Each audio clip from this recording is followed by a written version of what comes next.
I've been running from the pain, trying not to feel the same, but it's a shame that we miss again. See, my confidence is shaking and my heart is feeling vacant, so you try to fill it in. So I don't know how to love really free. I've been looking to blame, so I can learn how to love.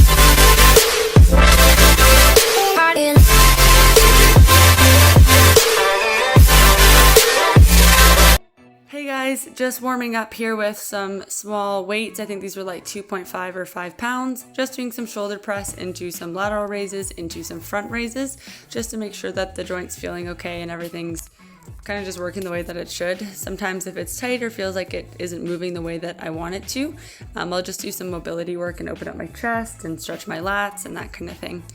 After that, I got into some shoulder press, so focused on really bracing my core and my glutes, making sure that I was nice and stable. A lot of the times I do these seated down, especially for hypertrophy, just because you don't have to focus as much on it. But I was just doing this for something different today to change it up.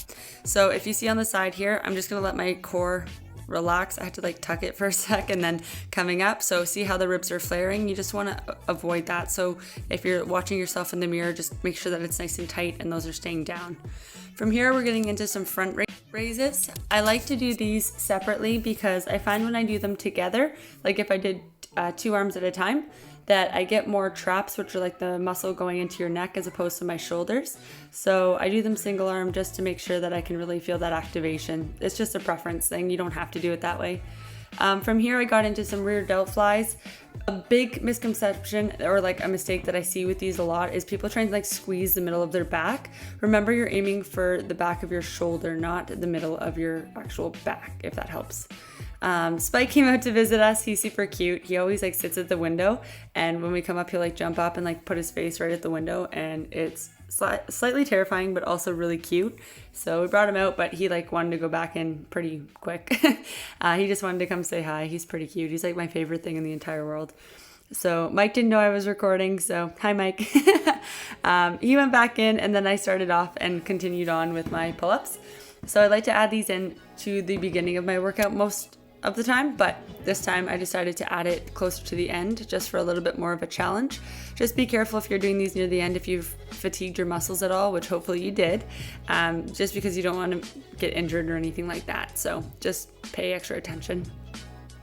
From here, I got into some bent over rows. I used some dumbbells because I was, again, really focusing on squeezing my core, my glutes, and just like stabilizing. I found I was having a little bit of trouble with that, so I started working on that a little bit more. Just honestly getting lazy a little bit with that, just from sitting and doing some more machine work and that kind of thing. So I focused on that a little bit more today. And then I supersetted it with some single arm bent over rows using a plate because we didn't have a 45-pound dumbbell. So I used the plate, and I like to keep my hand on my knee, or I'll put my elbow on my leg. And I just find it keeps me in the proper position and make sure that I don't twist when I'm doing this. So squeeze your core, squeeze your glutes, and really focus on driving that back. Normally, again, you're focusing on opening up the shoulder as opposed to moving your elbow back. And I just want to make sure that I'm not twisting through my spine at all. Awesome, guys. Smoothie time.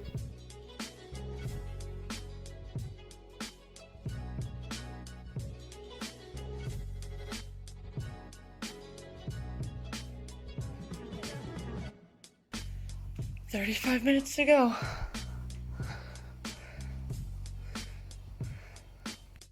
Little clip from one of my many 45-minute sessions of cardio. This is kind of where we're at in terms of our cut right now, guys, so it's getting intense. So I'm taking Spike to the car wash for the first time, and we're gonna see how he reacts. I don't think he's gonna like it.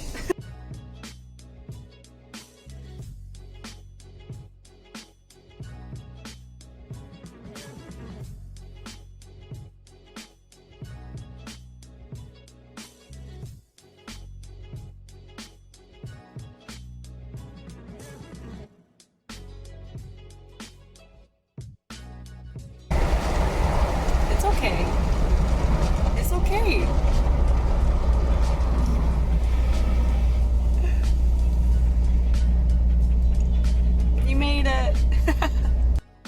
little bit of a grocery haul. So I got some lettuce and some of my sparkling waters, which I love. We decided to make some pizzas. So I got these flatbreads because they're a little bit lower in carbs, and some snack tuna kits because these are really low in carbs but really high in protein. And I just think they're really delicious. So yeah, from there I got some veggies and some extra lean ground beef. Also got some chicken because it was on sale. Never pay more than $20 for a pack of chicken, guys. It's crazy. Some lean cuisine meals. These are more for Mike, to be honest, but if I have to, I'll eat one. I prefer not to because the carbs are a little high on these and the protein's a little low. But this one wasn't too bad. 18 grams of protein, 35 grams of carbs, and like 6 grams of fat. So if I really had to, I could. From here we had the chicken fettuccine, so same deal, kind of around there. The protein, I believe, was a little bit like the same. I think it was like 19 grams or something. Pickles to snack on because they're delicious. I did grab some like peas and that kind of stuff. I like having those in the cupboard. Cream cheese basically has nothing in it, guys, so I just get some of that for something different. Some mushrooms, some cereal for Mike. I don't really eat any of that. Bagels for Mike. Butter chicken sauce. We use that a few times with our stir fries, but very far and few between. Some crispy minis. Nachos are my favorite. Some eggs, some potatoes. That's kind of it, guys. And of course,